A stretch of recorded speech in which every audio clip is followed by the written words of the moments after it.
cabrón. Déjeme saludar al maestro Paco Cruz, periodista de larga trayectoria, más de 47 años en el periodismo, autor de una larga lista de libros como Las Damas del Poder y García Luna, El Señor de la Muerte, sus más recientes libros, y libros que tienen ya sus años, pero que son referencia: Tierra Narca y La Guerra que nos oculta. Ya llegó el maestro Paco Cruz, ya llegó el maestro Jaime Hernández, décadas como corresponsal mexicano en el extranjero, como corresponsal de guerra, fundador y conductor de su espacio en YouTube, No Apto para Cínicos.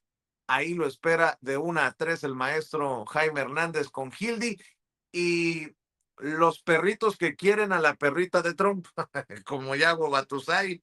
Ahí está también dando la batalla el maestro Jaime Hernández a No Apto para Cínicos. Ay, cabrón, a ver, déjenme empezar. ¿Con qué empiezo? Maestro Paco Cruz, maestro Jaime Hernández, ¿cuántos de la sarta de estos hijos de la chingada que dicen, ya ven, comprobado, López Obrador tenía miedo que el Mayo Zambada soltara la sopa? ¿Cuántos han leído el libro de Ken Salazar? ¿Y cuántos de estos hijos de la chingada en su momento dijeron que Ken Salazar era como un peoncito de Andrés Manuel López Obrador? Acuérdense que decían, no, ese pinche Ken Salazar es como un títere de López Obrador. Ahora resulta que el embajador de Estados Unidos en México sirve a López Obrador. Bueno, pues Ken Salazar va a publicar o publica su libro en el que presuntamente dicen que el amigo del amigo del amigo del amigo, aunque parezca canción, ¿no? El amigo del lechero que se echó a la etcétera, etcétera, etcétera. Dice, hijos de la chingada, está cabrón, hasta para el libro es una mamada, que un amigo le dijo que escuchó a López Obrador preocupado por lo que pudiera decir el Mayo Zambada. No, pues pinche revelación tan pedorra. Pero de ahí andan agarrados muchos desde ayer. Maestro Paco, maestro Jaime, ayuden a este novato de la comunicación con el análisis. Por favor, nótese mi sarcasmo. Vicente, buenos días. Jaime Hernández, buenos días. Lunes, deja decirte, es que yo tenía elaborado ya algo para empezar. Contexto, claro, de Ken Salazar, el ex embajador de Estados Unidos en México, pero El orden de los factores no altera el producto, maestro, por donde quiera. por donde, no, pero déjame decirte, es que lo que les iba a decir, ya ven por qué, cómo cunde en este país el mal ejemplo. El primo de un amigo de un tío que a su vez es muy cercano a un cuate de un general de división o de un empresario de primer nivel, me contó que el presidente Andrés Manuel López Obrador estaba sumamente preocupado por la captura o la caída o la entrega o el secuestro de Ismael El Mayo Zambada. Vicente, Jaime, fue embajador de Estados Unidos en México. Se supone que no le tiene miedo a nada. Es el primer mundo. Puede hablar lo que se le pegue la gana y nadie le va a decir nada. Tiene los nombres de los empresarios. No se vale. No, bueno, pues es que tiene miedo este empresario. ¿Miedo de qué? Es el embajador. Fue embajador de Estados Unidos en México, pero fíjate, además, cuando la gente... Además, a los periodistas se nos da eso de las fuentes, ¿no? O de no puedo revelar el nombre. Pero este cabrón no es periodista. Como dices tú, fue embajador. ¿Por qué no, por eso, a respetar su fuente? Pero cunde el mal ejemplo, ya viste. Me recordó inmediato esos libros pero le entregaron, yo vi que pasaban bolsas y me imagino que eran llenas de dinero para la campaña de López Obrador. Pero ¿viste el dinero? No, pero ¿quién? No, bueno, yo supongo que eso era. Y lo otro, en este país es clásico. El hermano de un general, de un amigo, de un primo, de un tío, me contó que el problema, Vicente, es que Ken Salazar conoce la idiosincrasia, pero no solo eso. Pues es un tipo dolido. Cuando la gente decía que era títere de López Obrador, en parte era cierto. porque López Obrador lo hacía como se le pegaba la gana. Ken Salazar llegó a México con algunos objetivos muy claros. Primero, revertir la estrategia de seguridad del presidente Andrés Manuel López Obrador. Revertirla, esa era la orden con la que llegó Ken Salazar, esa era una. La otra, frenar a como diera lugar la reforma judicial, cuya iniciativa nace con el presidente Andrés Manuel López Obrador.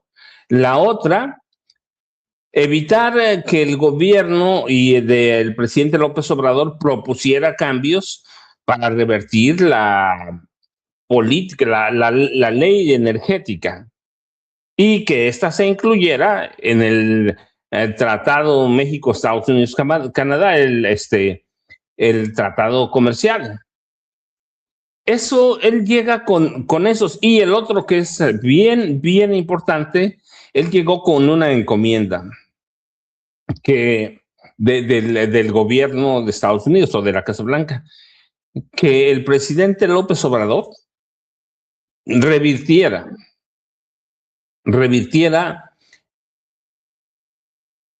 o mantuviera la Ley de Seguridad Nacional como estaba, y que López Obrador revirtiera su posición de no permitir más agentes, de regularlos. Bueno, no sucedió nada. López Obrador reformó la Ley de Seguridad Nacional para limitar la entrada de agentes extranjeros a este país. Claro, iba con dedicatoria para Estados Unidos. Este país, desde 1988, tenía abiertas las puertas para cualquier número o números indiscriminados de agentes de la CIA, la DEA, el FBI. Teníamos 14 dependencias de Estados Unidos, policíacas, de espionaje, de contrainteligencia, metidos aquí en México, sin ningún conocimiento de las autoridades mexicanas de cuántos eran. Yo en algún momento documenté que había, por ejemplo, agentes de la DEA que participaban en sesiones de tortura, que ellos los atestiguaban. Cuando querían que a un preso hablara, los mexicanos los torturaban y ahí estaban los agentes de la DEA. Entonces, era un desastre. Y López Obrador, desde el principio, una de sus posiciones antes de tomar posesión, el 1 de diciembre de 2018, era revertir esa situación, limitar la entrada de agentes extranjeros y obligar a que la embajada de Estados Unidos los obligara a presentar informes del trabajo, después de desarmarlos. Los agentes de Estados Unidos y México podían andar armados, como se les pegara la gana, podían participar en operativos, lo que hiciera, como si estuvieran en su tierra. López Obrador tenía muy claro que eso no podía ser. En 2023, si no estoy mal, desde 2022 empezó movimiento para reformar la Ley de Seguridad Nacional. Y finalmente se reforma, y en Estados Unidos hay un gran enojo. Y eso le pegó mucho a Ken Salazar. ¿Por qué? Porque no entendió nunca cómo operaba, cómo pensaba Andrés Manuel López Obrador. Ese es un gran fracaso. Muestra o desnuda las limitaciones de Ken Salazar como diplomático, que no era un diplomático. Luego la reforma, la contrarreforma energética del presidente López Obrador, Ken Salazar también falla, es decir, de todo a lo que lo mandaron, y además viene como representante de las grandes firmas de Estados Unidos. Así que falló en todo, y nunca, él dijo, bueno, es que hay empresarios que están inconformes por esto, y pudo haber dado nombres, es embajador de la primera potencia mundial. Así que, ¿qué hace? Termina escribiendo este marmotreto, no lo he leído, pero leí todo lo que salió, los avances que han publicado, pero el hecho de que todos los medios hayan publicado, de que un amigo, de un tío, de un primo me dijo que Andrés Manuel López Obrador está preocupado por lo del Mayo Zambada, yo dije, espérate, Eso, ¿hace cuánto fue lo del Mayo? En el gobierno del presidente López Obrador, ¿sí? ¿Ya cuánto tiempo pasó? Aquí mismo había versiones de que el mundo se iba a acabar. Así que Ken Salazar lo que está mostrando es que es un resentido y que además ahora lo veo muy limitado porque cuando yo te hago este recuento de a qué vino Ken Salazar a México, pues dices, nada le salió.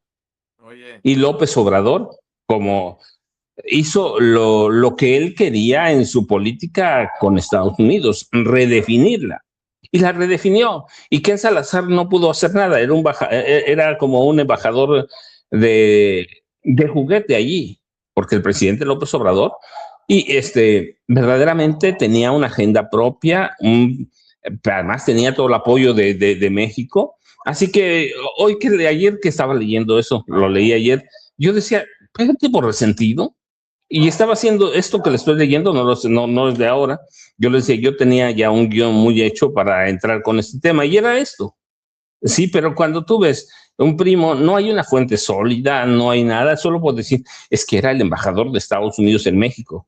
Pues sí, pero no pudo hacer nada aquí, fue un fracasado y está mostrando, por lo menos en esto que hemos leído y que habría que después leer el libro, no sé si me dan ganas, pero con esto que leí, tú recuerda, en México los periódicos tienen un problema cuando publican el adelanto de un libro, siempre dan lo más importante. Y si lo más importante de ese libro es esto, yo verdaderamente digo, cuidado, mucho cuidado. Así que eso, y mira, nada más, tenemos muchos temas, lo de Maru Campos está buenísimo, pero Jaime Hernández está aquí, pero solo una observación, o más bien un añadido a lo de Máximo Allende. Yo estoy de acuerdo que los periodistas demanden, hace mucho debían demandar. O sea, no cualquier persona, no sea mexicano, sea español, de donde sea, puede venirte a decir cualquier cosa. Yo estoy de acuerdo en que los periodistas ya deben demandar hace mucho, pero claro, es una posición personal. Lo demás, pero qué bueno que demandó. A mí digo porque nadie puede venirte a decir que mientes. Y también estoy de acuerdo en que los funcionarios demanden si mientes. ujú. Pero bueno, eso es redefinir las relaciones prensa, Estado, prensa, prensa.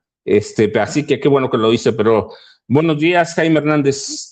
Oye, Paco, con toda la exposición que acabas de hacer, conste que yo le dije a Jaime, cuando hables de mi vida personal, no le creas al amigo del primo de mi vecino de hace no sé cuántos años, porque Jaime se está asesorando por mí. no, no, no. A ver, mi querido Jaime, hasta en primera, así el Reforma, teme AMLO que hable el Mayo, dice Ken Salazar. Bueno, no dice Ken Salazar, dice el amigo empresario que le contó a Ken Salazar, que además, pues resulta como esos periodistas que dicen, no, off the record, y luego van públicamente y dicen, off the record, me contaron. Pues dices, güey, no mames, pues por fin, ¿es off the record o no es off the record? Pero bueno, así lo publica el periódico Reforma y veo Manuel López San Martín, una de las mascotitas de la perrita de Trump. Todos lo sabíamos, pero el ex embajador Ken Salazar lo confirma. AMLO teme que el Mayo hable en Estados Unidos. Le inquieta que suelte la sopa sobre los nexos entre el cártel de Sinaloa y los narcopolíticos. Suponiendo sin conceder, Tiembla AMLO. suponiendo sin conceder, suponiendo sin conceder. En el libro o en el extracto o en la mamada esta, no dicen, AMLO tiembla que el Mayo lo vaya a poner o AMLO tiembla porque tiene cola que le pisen. No. Ahora, a ver, ¿qué hacemos los periodistas? ¿Agarramos lo que dice Ken Salazar y lo tomamos como verdad? ¿O, de acuerdo a lo que nos han enseñado en la escuela o lo que hemos aprendido en la carrera, no deberíamos de buscar un documento, una voz que confirme lo que dice Ken Salazar? Porque, mi querido Jaime, ahorita son pues los dichos de Ken Salazar. ¿Con qué interés? Vayan ustedes a saber. Pero bueno, en ese pinche pantano está metido el periodismo mexicano, mi querido Jaime? Bueno, yo de entrada opino que Ken Salazar quiere vender libros en México. O sea, quiere vender y sabe muy bien que esta anécdota, que no es otra cosa, anécdota, a mí me llama, me llama mucho la atención el nombre que le pone al empresario, el susurrador, así le pone el embajador. ¿Se acuerdan de la película ¿cómo se llama? All President's Men, Mm. que es el escándalo del Watergate y que le pusieron al informante, que era un agente del FBI, le pusieron garganta profunda, ¿no? Así el embajador decidió ponerle a su fuente, al empresario, el susurrador. ¿Pero quién te lo dijo? Me lo dijo el susurrador. Oye, pero es que, ¿qué más te dijo? No, que me dijo que no puede. ¿Y quién te dijo eso? El susurrador. Entonces, ahora sí que, pero fíjate lo interesante, y Paco, que conoce muy bien este negocio de la industria editorial, con esta voy a empezar por ahí. Con esta decisión de incluir esta anécdota, uno, le pone picante, ¿no? Salpimenta el libro para que se venda en México. Dos, se libra de una posible demanda judicial, porque dice, no, a mí me dijeron. ¿Y quién te lo dijo? No, pues el susurrador. Así es que yo no, pero ¿y qué tal si te demandan? Sí, pero ¿cómo me van a demandar? Yo estoy diciendo que el susurrador me dijo esto, ¿no? Entonces, ya, primero, ya le puso, salpimentó para vender, lo puso sexy y ya también se libró de una demanda judicial del empresario que él dice que le susurró. Ahora bien, en términos profesionales de periodismo, en periodismo existe una regla. Cuando tú hablas con un funcionario, le dices, oiga, quiero hablar con usted off the record, ¿no? Que es como si fueras al confesionario. El sacerdote no puede soltar la sopa de lo que le confesaste, ¿no? Le podrás haber dicho, oye, fíjese que yo maté a mi esposa. El sacerdote no lo puede decir, ¿no? Bueno, en la técnica del periodismo es, tú hablas off the record, pero si en un momento dado el off the record en esta conversación surge algo explosivo, tú le dices al funcionario, oiga, voy a respetar el off the record, pero ¿me permite usted quitarle el off the record? Y el funcionario dice, pues eso depende de usted. ¿Y cómo se quita el off the record? Contrastando lo que te dijo ese funcionario con una o dos fuentes más, que te digan, sí, es cierto, y además el responsable es este. ¿Me entienden? Es decir, aquí no se preocuparon por quitarle el off the record, se conformaron con que diga, el susurrador fue el que me dijo que Oye, tenía. Jaime, o le dices al susurrador, ¿qué otros testigos hay? O sea, ¿quién Exacto. estaba alrededor para que el embajador diga, el susurrador, ¿cómo es el susurrador me dijo, me dijo, Era mejor garganta me dijo, profunda. el susurrador me dijo que AMLO comentó que estaba preocupado por lo del Mayo, y ahí estaba, es un decir, no solo como Sí, ejemplo, ahí estaba Marcelo Ebrard, estaba exacto. fulano de tal, ¿por qué? Porque entonces llevas a esos a tener que desmentir o aceptar la versión, pero Exacto. así nada más porque sí está cabrón.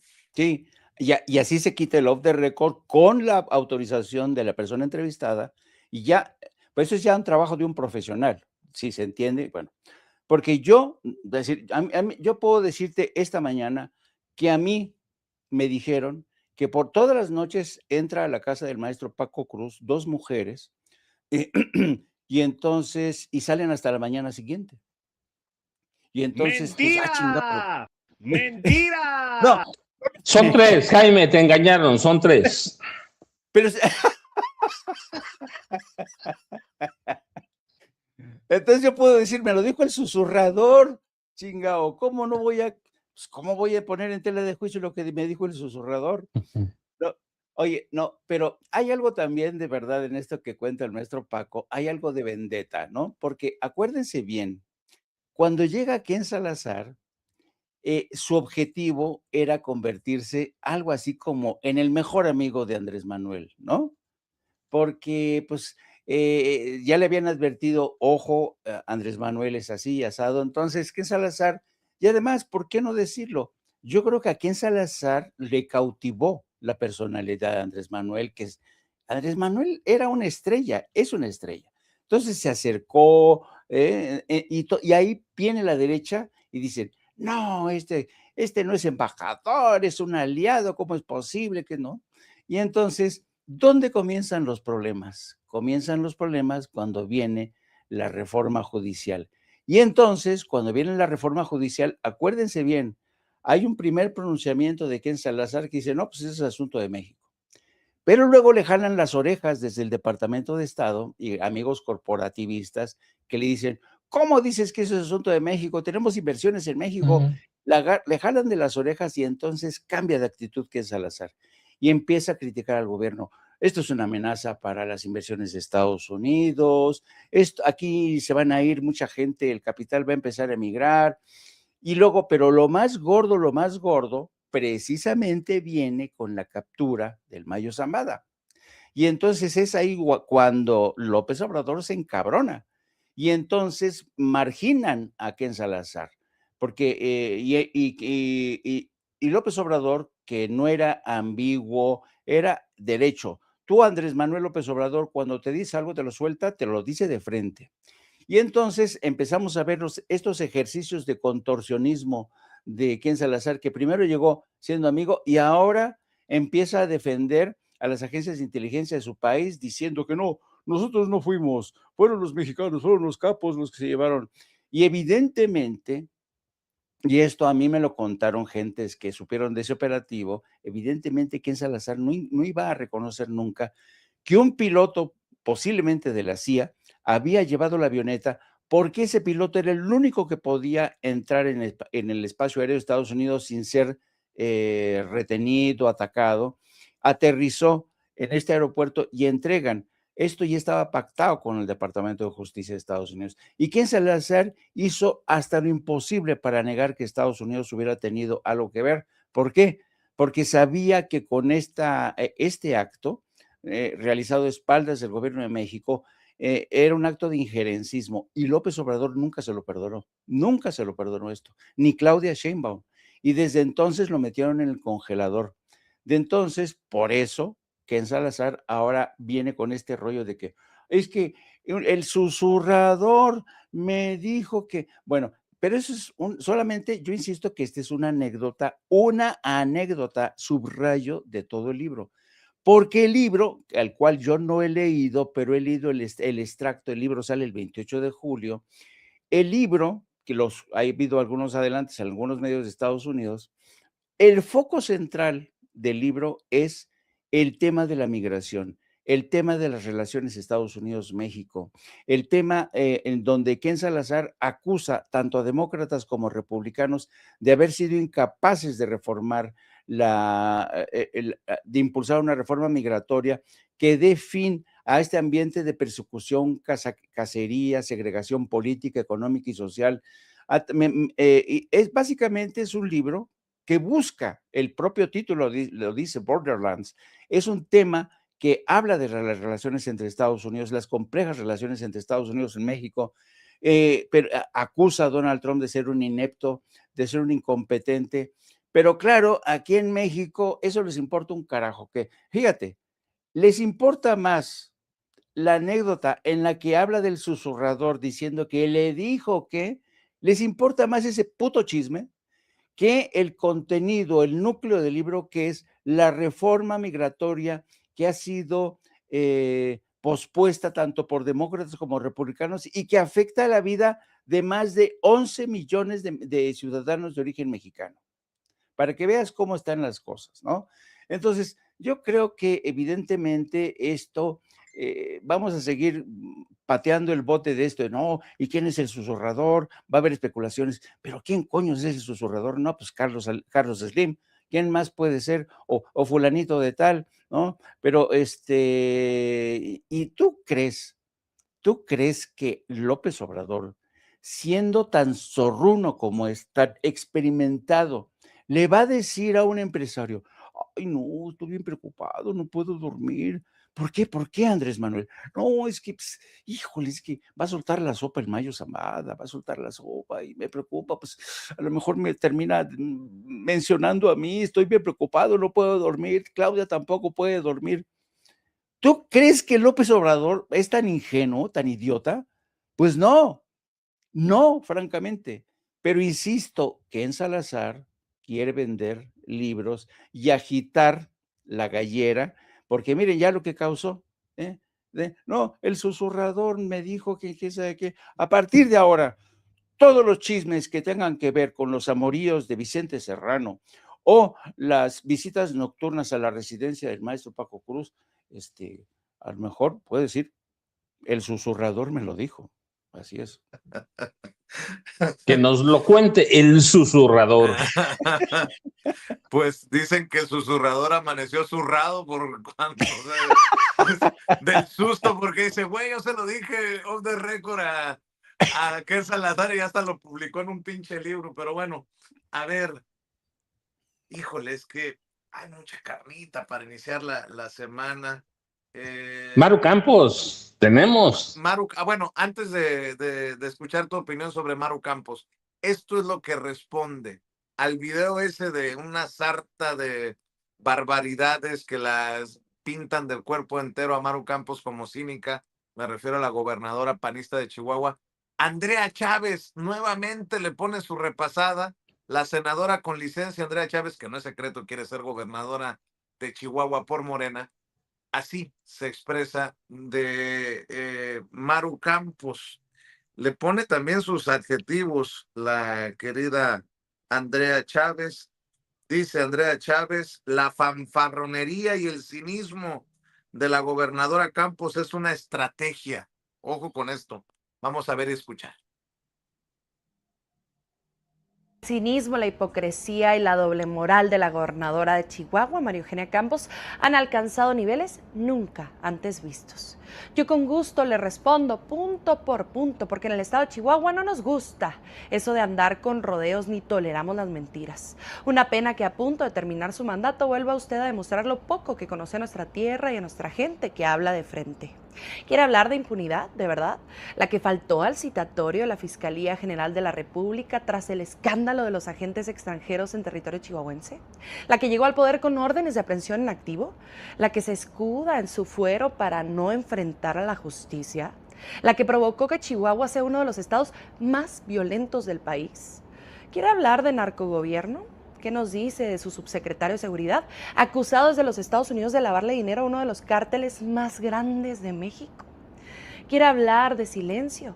Comencemos por sus medios de comunicación comprados que guardan silencio cómplice en todos los casos de corrupción en los que usted se ha visto involucrada y que jamás se atreven a tocarla ni con el pétalo de una rosa. ¿Sabe cómo se defiende a la patria de verdad?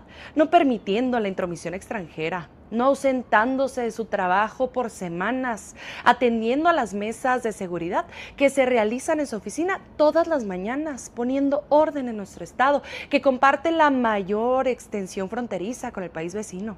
Pero claro, a usted no le gusta eso de levantarse temprano, ni le gusta trabajar, ni le gusta hablar con la verdad. Señora gobernadora, anda muy envalentonada, pero para tener la lengua larga hay que tener la cola corta. Lo cierto es que ya quisiera usted un poquito de la inteligencia, de la preparación, de la valentía y de la altura a nuestra presidenta de la República. Ubíquese. El cinismo, la hipocresía y la doble moral de la gobernadora de Chihuahua, María Eugenia Campos, han alcanzado niveles. Ubíquese, le dice. A ver, mi querido Paco, sobre Maru Campos, pues, y si me permiten, antes de que nos gane la presidenta, tocamos un poco también lo de Colombia, si nos alcanza el tiempo. Venga, mi querido Paco. No, bueno, mira, primero sí, Maru Campos lo merece, hoy lo merece la señora gobernadora de Chihuahua, porque parece que estaba oyendo a Felipe Calderón Hinojosa en esta perorata que dijo. Y digo, me parece que está oyendo porque Maru Campos es una mujer muy limitada y se ve a leguas que estaba leyendo ahí enfrente.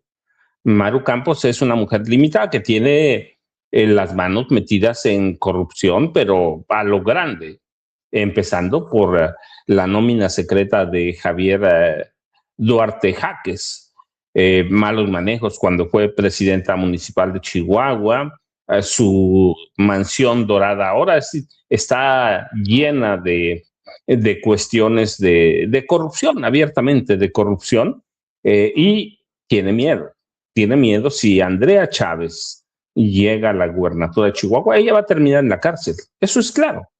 Pero también lo tienen claro, hay que decirlo, los calderonistas que están atrás de Maru Campos. ¿Quiénes están atrás de Maru Campos? Bueno, ya lo hemos dicho en alguna vez, Guillermo Valdés Castellanos, que fue director del CISEN, o Centro de Investigación y Seguridad Nacional, ese hombre que tuvo en su cajón por años los expedientes secretos oscuros que vinculaban a Genaro García Luna en cuestiones de narcotráfico, y que los guardó y los tiró a la basura.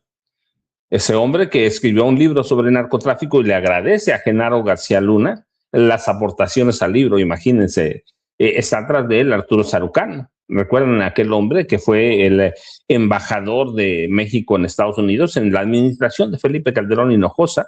Y es el hombre que ha filtrado las versiones aquellas de investigaciones en Estados Unidos contra Andrés Manuel López Obrador. Es claro que fue Arturo Sarucán. Él conocía esos casos, claro que se habían desechado, pero él lo tenía. La consultora de Arturo Sarucán tiene contratos con el gobierno de Chihuahua para delinear la estrategia y el cabildeo de la mandataria en Estados Unidos. Claro, él conoce más o menos cómo está la situación. Y Guillermo Valdés Castellanos se ha movido y ha operado como asesor en materia de seguridad para la administración de Maru Campos, así que ya tienen a la voz de Felipe Calderón Hinojosa. O sea, no lo estoy diciendo así como que cayó del cielo, no. Ellos son las voces de Maru Campos, son Felipe Calderón Hinojosa. Maru Campos es incapaz, y lo digo con mucho respeto a todo eso, la hemos escuchado, la hemos visto, hemos seguido su trabajo. Andrea Chávez tiene razón, es uno de los estados más violentos de este país, de los más violentos. ¿Quién es su abogado? Roberto Gil Suárez. Ahí todo el calderonismo está metido ahí, con Maru Campos. Así que en ese miedo que hace Maru Campos, está documentado, no está documentado, está probado. Ha probado que violó la Constitución de los Estados Unidos mexicanos, violó la Ley de Seguridad Nacional, y sí hay elementos suficientes, no digo de evidencia, suficientes elementos de prueba para decir que o para afirmar que Maru Campos es una traidora a la patria. Así que ella sabe que si el PAN no gana en las elecciones que se realizarán el año próximo en Chihuahua para elegir gobernador o gobernadora, ella va a estar en la cárcel. Eso por un lado, pero por otro, tienes a todos los calderonistas metidos con ella porque le han hecho creer que puede ser presidenta de la República. Ahora, es clarísimo que el PAN puede apoyarla, pero puede apoyar también a Ricardo Salinas Pliego, y que ahí no tendría poder de decisión Felipe Calderón, ni Guillermo Valdés Castellanos, ni Arturo Sarucán, ni Roberto Gil Suárez. Quienes controlan el PAN se inclinan más por el equipo de Jorge Romero Herrera, se inclinan más por Ricardo Salinas Pliego, porque tiene dinero para cubrir la campaña, y a ellos lo que les interesa es robar. Entonces, lo que están haciendo es tratar de colocar la imagen de Maru Campos, porque si Ricardo Salinas Pliego por alguna razón es candidato presidencial del PAN también, ellos se van a quedar sin chamba. Entonces están metiendo la figura de Maru Campos. Y luego, pero es limitada, pero además la hacen cometer errores. Y eso te muestra también la incapacidad de Guillermo Valdés Castellanos y de Arturo Sarucán y de Roberto Gil Suárez. Dice ella que en las últimas semanas México está metido allá con problemas en Estados Unidos. No, hombre, nada más hay que decirlo. Desde el día 1 que tomó posesión para su segundo término Donald Trump como presidente de Estados Unidos, por lo menos por lo menos, aquí les tengo numeradas, por lo menos él personalmente ha amenazado en 7 ocasiones a México con intervenciones armadas desde el día 1 que tomó posesión, ¿eh? Eso fue en su discurso, como lo llaman ellos, inauguration speech, el discurso de toma de posesión, cuando designa a los cárteles mexicanos formalmente organizaciones terroristas extranjeras y abre la puerta para la aplicación extraterritorial de leyes estadounidenses, que es una atribución que se toman ellos. Y así podemos ir en abril de 2025, Trump, en una llamada que sostuvo con la presidenta Claudia Sheinbaum Pardo, le propuso oficialmente que Estados Unidos podría enviar tropas a nuestro país. En agosto de 2025, el Pentágono firmó una directiva secreta para autorizar operaciones de las Fuerzas Armadas de Estados Unidos en territorio mexicano. Ya dice ella, tenemos problemas de injerencismo desde el día 1 y apenas ella se va enterando. Y yo digo, pues que nos pase de la que tomó, si tomó algo, o de la que fumó, si fumó algo. Pero ese no es problema de Maru Campos, ese es el problema de sus asesores. Ellos saben, Sarucán y Guillermo Valdés no son tontos. Sí, no son tontos. Podemos documentar muchas cosas, pero tonto no soy. Pero con lo que vemos aquí es que son muy limitados. ¿Por qué? Pero tampoco le pueden dar más elementos a Maru Campos, porque ya sabemos que cuando ella improvisa, pues la riega siempre. La riega siempre. No es un día, no son dos. Ella no tiene capacidad para eso. Así que cuando yo estaba viendo las declaraciones de Maru Campos, me moría de risa. Primero, porque la he visto en estado inconveniente, por decirlo menos, haciendo declaraciones sobre lo mismo, tratando de pedirle a su equipo o de advertirle a la presidenta que buscara a Rubén Mocha Roya, ¿sí? Que Así buscara lo a Rubén dijo. Mocha.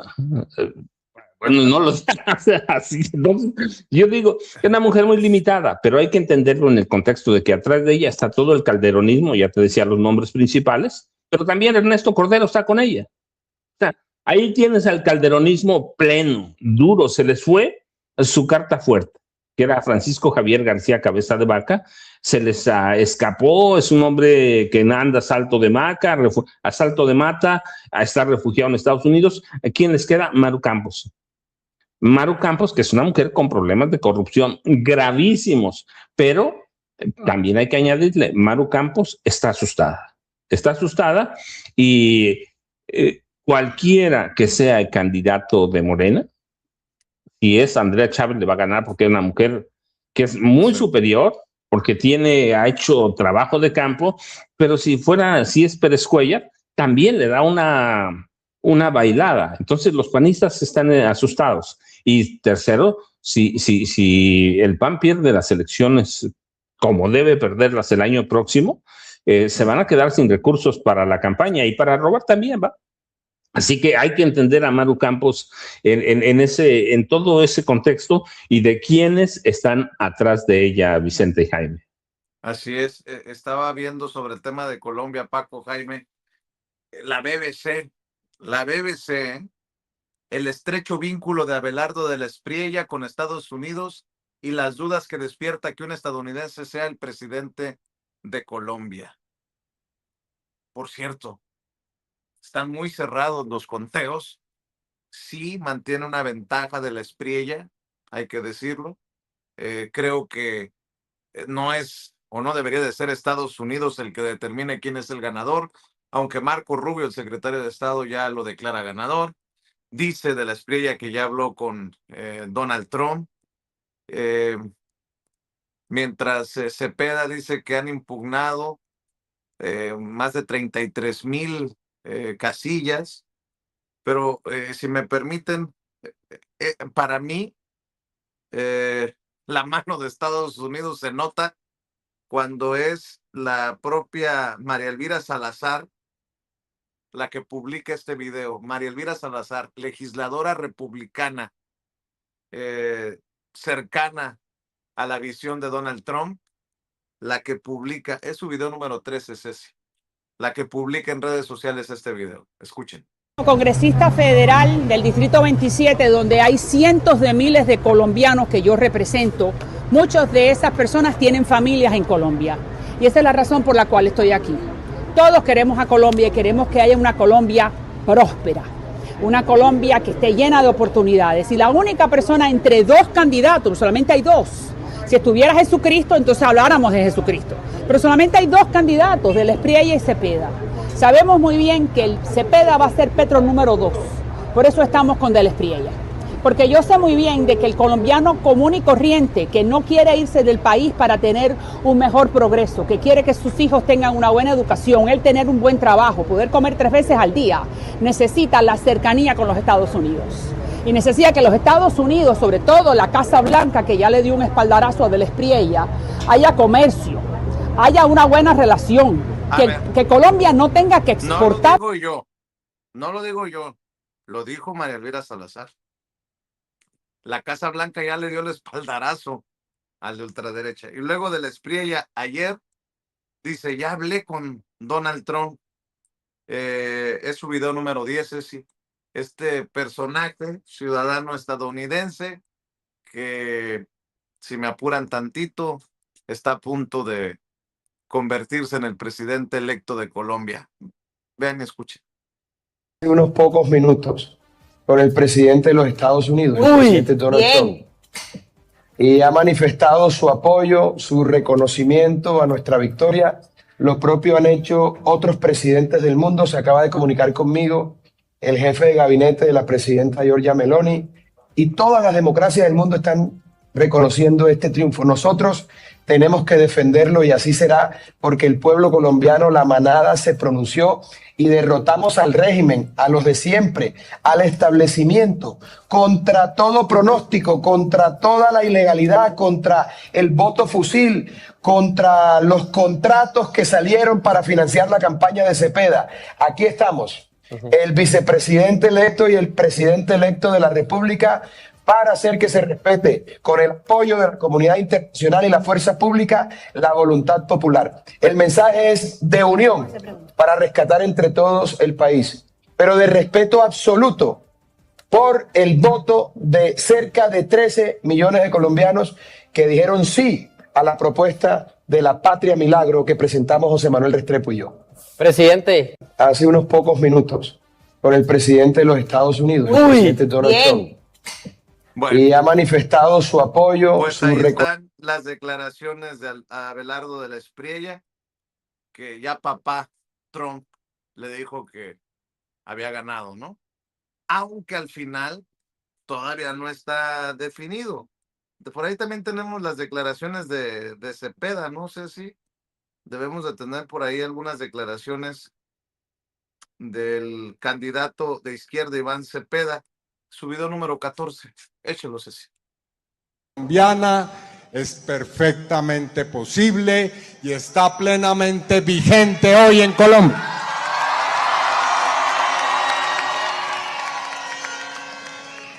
Hemos llegado a la última instancia de esta campaña electoral con la más estrecha diferencia en votos que registre cualquier elección de segunda vuelta en la historia electoral colombiana.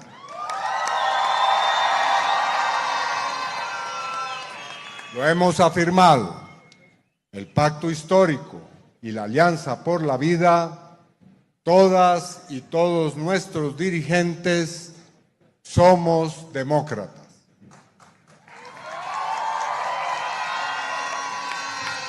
Lejos de nosotros el autoritarismo y la arbitrariedad. Y por eso, esta noche, debo decir lo siguiente. El preconteo que se ha realizado en la noche de hoy, lo reconocemos como un dato que es aún no oficial ni vinculante. Reconocemos su primer resultado, pero a renglón seguido debemos informar que nuestro grupo de testigos, decenas de miles, abogadas y abogados, están procediendo a impugnar 33,000 mesas en todo el país. Pues así está Colombia, divididos a la mitad, ¿no? Verdaderamente ahí sí hay polarización, no para los que en México buscan polarización, como en Perú, ¿no? Que literalmente a la mitad, pero bueno, la mano de Estados Unidos, creo que no exagero y creo que no ofendo a nadie si digo que la mano de Estados Unidos nuevamente aparece en América Latina, mi querido Jaime. La mano de Estados Unidos y la de Israel, porque acuérdense que de la Espriella, durante todos sus actos de campaña se han visto banderas de Estados Unidos, pero también de Israel. Hay acusaciones en el sentido de que Israel habría operado en el sistema de conteo, pero además, conforme pasan las horas, están surgiendo más evidencias de un fraude, ¿cómo decirlo? ¿Cómo calificarlo? Vergonzoso, ¿no? Las imágenes de operadores de la Espriella comprando el voto de los colombianos. Hagan de cuenta como pasó en Coahuila. Como pasó, igualito, igualito. Los colombianos han aprendido bien de los mexicanos, ahí comprando como hicieron el PRI, como hizo el PRI en Coahuila, compra el voto, rellena urnas, patatín, patatán. Entonces, por eso, Iván Cepeda ha dicho, ojo, estos son el preconteo, no es vinculante, y vamos, sí, somos demócratas, pero vamos a respetar un resultado que sea legítimo, ¿no? Entonces, y lo interesante del caso es que hay en algunos lugares, no dejan que entren los abogados de Iván Cepeda, pero sí de Espriella. O sea, hay muchísimas sospechas de relleno de urnas, robo de urnas, embarazo de urnas, compra de voto. Y en medio de todo este ambiente desaseado también llama mucho la atención la premura con que Marco Rubio y el Departamento de Estado han dicho, este es el bueno. Y luego María Elvira Salazar, una cubana, una mujer de origen cubano, diciendo que representa los intereses de los colombianos, hayase visto. Vaya caradura de esta mujer, diciendo lo que necesita Cuba es de Estados Unidos, que sus hijos tengan futuro. Bueno, este discurso de María Elvira Salazar es el discurso de hace décadas atrás, cuando Estados Unidos era realmente la imagen viva del sueño americano. Tú sigue los pasos de Estados Unidos y te vas a convertir en un país próspero, en el que nadie se va a quedar atrás, tus hijos van a tener carrera, van a ser ricos, van a tener coche último modelo cada año, una casita preciosa. Eso ya no existe. Ese discurso de María Elvira Salazar es el clásico discurso cansino de la derecha republicana que sabe que ya esa realidad ya no existe ni siquiera en Estados Unidos. A mí se me hace realmente que esta mujer de origen cubano, que han conseguido convertirla, no, porque lo utilizan lo mismo para agitar a la derecha y a la extrema derecha, tanto en Colombia como en México, ¿no? ¿Cuántas veces hemos visto a Lito, a la Lili Telles ir y buscar el cobijo de María Elvira Salazar? Es que es vergonzoso, vergonzoso no entender esas realidades que hoy, vean ustedes el caso de Petro, o sea, cuánta gente sacó de la pobreza. Y además otra cosa, efectivamente, como bien dices, Vicente, Colombia es un país dividido, dividido. Yo creo que, y todo esto tiene que ver con el profundo, pero profundo, largo historial de coloniaje de Estados Unidos. Estados Unidos convirtió a Colombia en el Israel de América Latina. ¿Por qué? Porque Colombia, mientras estuvo gobernado por la derecha, Colombia se llevaba la mayor partida presupuestaria de Estados Unidos en términos de ayuda en asistencia militar, todo esto. Convirtió a Colombia en base de operaciones contra Venezuela. Es que la historia de Colombia es dramática porque mientras por ejemplo, si tú revises, haces un historial de los funcionarios de Colombia que dieron un salto, se establecieron en Estados Unidos para pasar a formar parte de las administraciones tanto demócratas como republicanas, te vas para atrás. Hay más ciudadanos de origen colombiano en Estados Unidos. Por ejemplo, ¿quién era el principal asesor de Joe Biden y de Barack Obama para América Latina? Dan Restrepo, de origen colombiano. ¿Quiénes controlaron durante tanto tiempo el famoso Banco de Desarrollo, Banco Interamericano de Desarrollo? Puros colombianos. ¿Se acuerdan cómo Estados Unidos presumía a este militar que luego lo contrató Enrique Peña Nieto para que combatiera los cárteles de la droga y luego se descubrió que tenía vínculos con los cárteles de la droga? ¿Se acuerdan? Pues todo es junto con pegado. La derecha colombiana es profundamente corrupta, profundamente corrupta. ¿Quiénes son los únicos que han instalado un canal de televisión con recursos de quién sabe dónde en Estados Unidos, con dinero de origen colombiano? En Colombia. ¿Dónde se creó la iniciativa Mérida?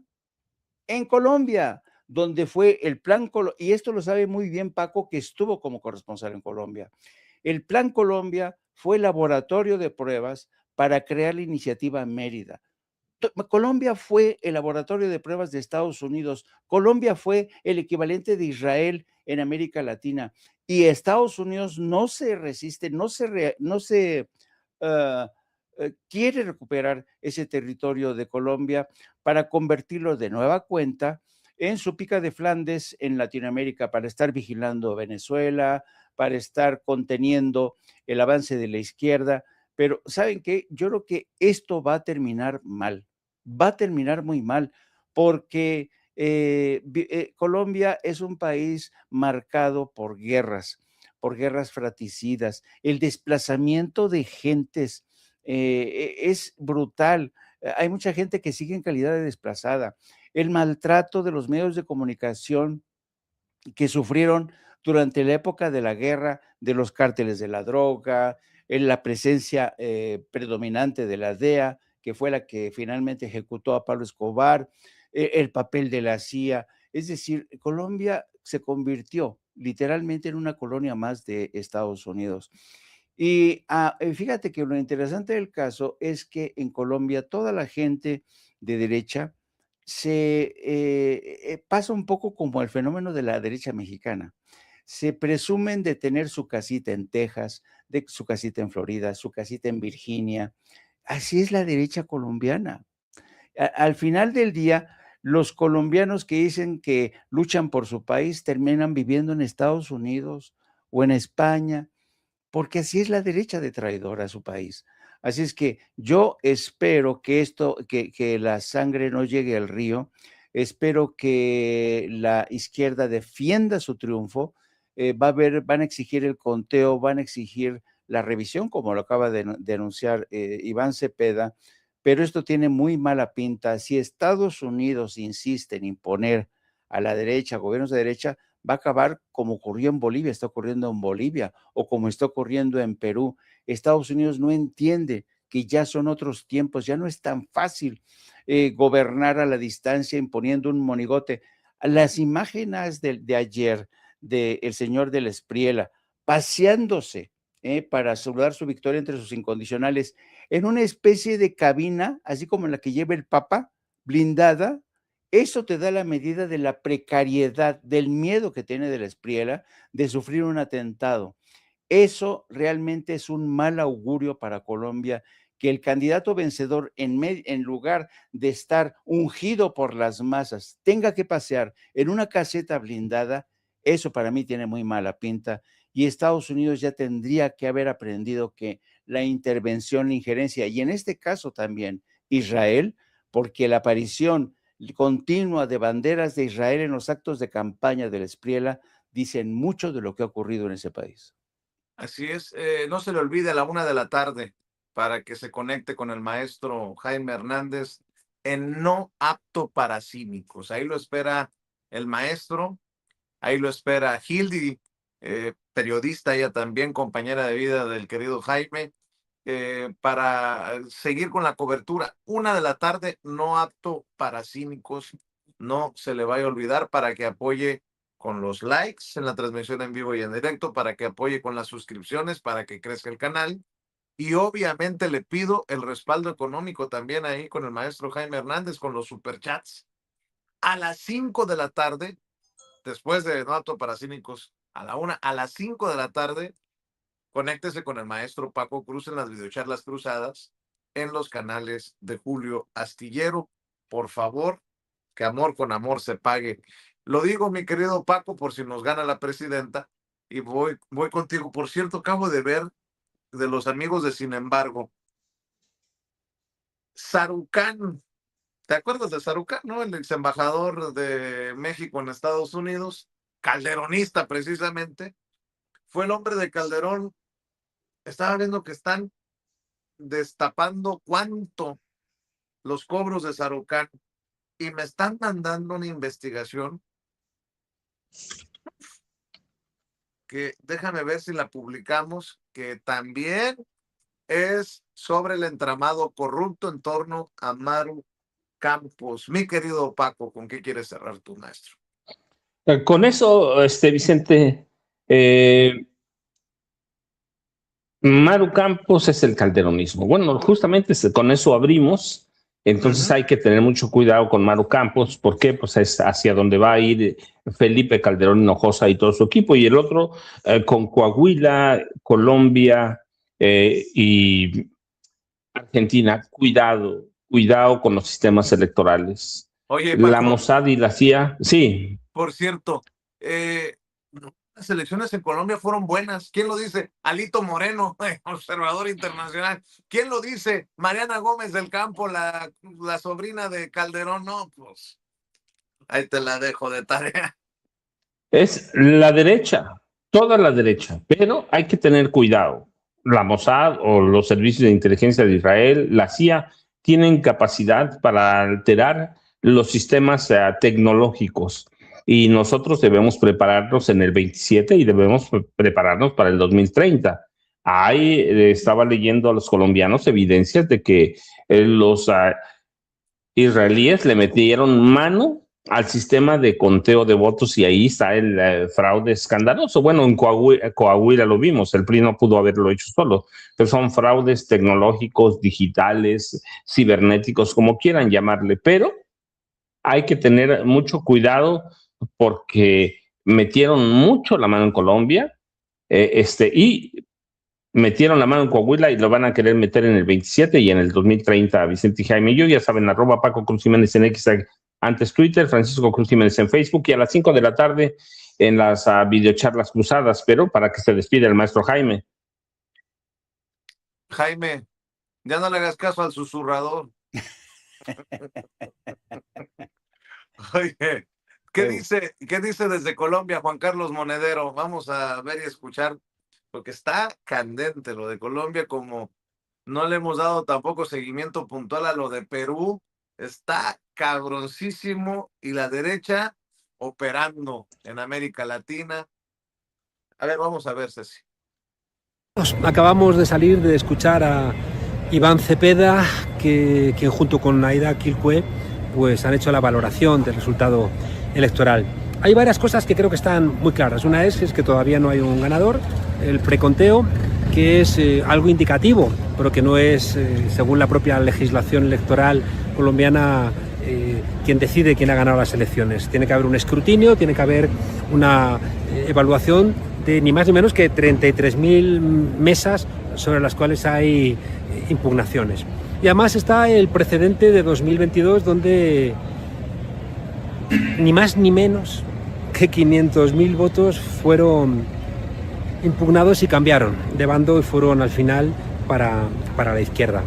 Sabemos que en estas elecciones ha habido mucha compra de votos, ha habido, con la ayuda de los Estados Unidos, mucha impunidad, y es muy probable que de esas 33.000 mesas impugnadas haya un cambio que le dé la victoria finalmente a Iván Cepeda. Pero hay un elemento que ha señalado él en su presentación hace unos minutos que creo que es muy relevante. y es que ha dicho que gane quien gane, el país está electoralmente dividido en dos, y eso no se puede negar.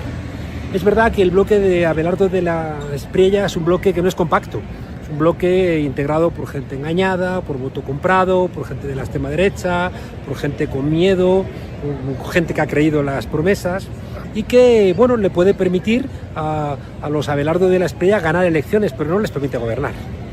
Mientras que el bloque que ha votado a Iván Cepeda y Aida Quilcue como vicepresidenta es un bloque mucho más compacto, que comparten el respeto a la Constitución, comparten las ventajas de estos 4 años del gobierno de Petro, comparten el respeto a la institucionalidad, comparten la apuesta por el proceso de paz, comparten la idea de soberanía, que no consienten que Estados Unidos dicte a Colombia lo que tiene que hacer y lo que no tiene que hacer, y por tanto es un bloque infinitamente más compacto.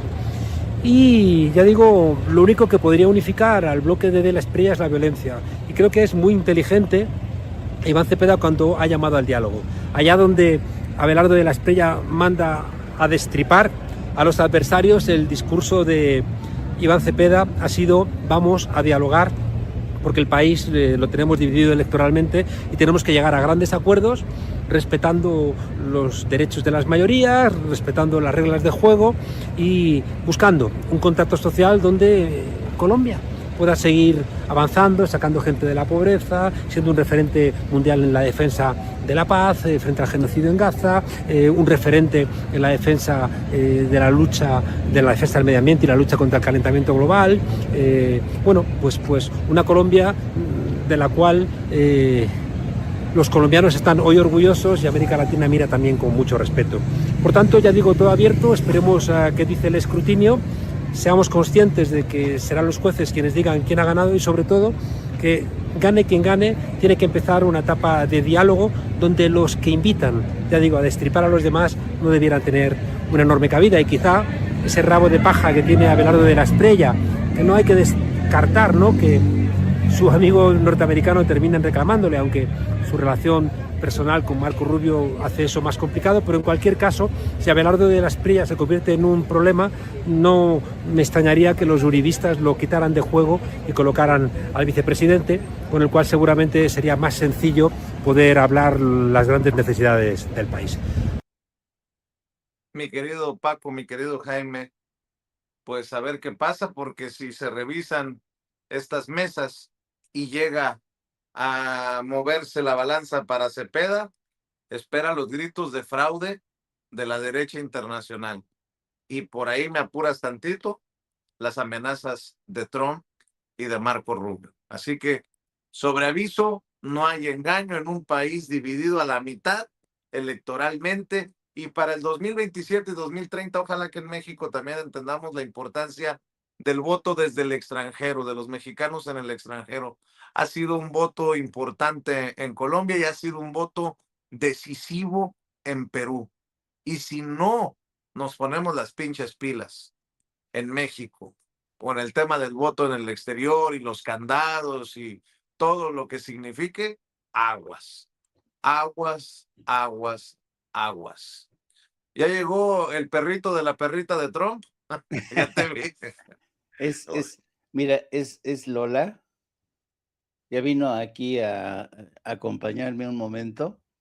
Es que la tengo que sacar a pasear y ya cuando se pone impaciente y viene a reclamar que ya es hora de salir a pasear. Pues te dejamos que saques a pasear a Lola, ¿se llama? Lolita, Lola, sí. A Lola, Lolita. Mi querido Jaime, nos vemos a la 1 en No Apto para Cínicos. Mi querido Paco, nos vemos a las 5 en las videocharlas cruzadas.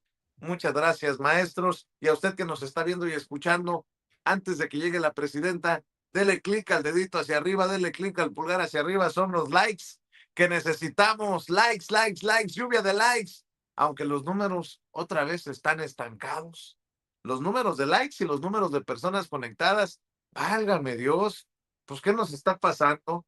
¿Qué nos está pasando? Bueno, 1 por 1, campaña orgánica para desatorar, sacar del atolladero a nuestra transmisión en vivo y en directo en Sin Censura. No cuesta, así que le pido que por favor busque la manita hacia arriba, dele clic, así, por favor, dele clic, es el me gusta. Si le quitan el me gusta, vuélvale a dar like, suscríbase si le quitan la suscripción, vuélvase a suscribir y active la campanita para ver si estos cabrones de YouTube de una vez por todas envían las notificaciones cuando estemos transmitiendo en vivo y en directo o estemos subiendo videos. Gerardo López dice, ya mi gente, ahí te dejé like. Gracias, Gerardo. Henry Valerio Ronquillo dice, ya quedó. Lourdes Amador, ¿tienes pruebas? Preséntalas, dice Rosario Espinosa. ¿De qué? ¿Pruebas de qué? Es que es Lourdes Amador. AMLO, Sheinbaum mintieron con la mal reforma educativa.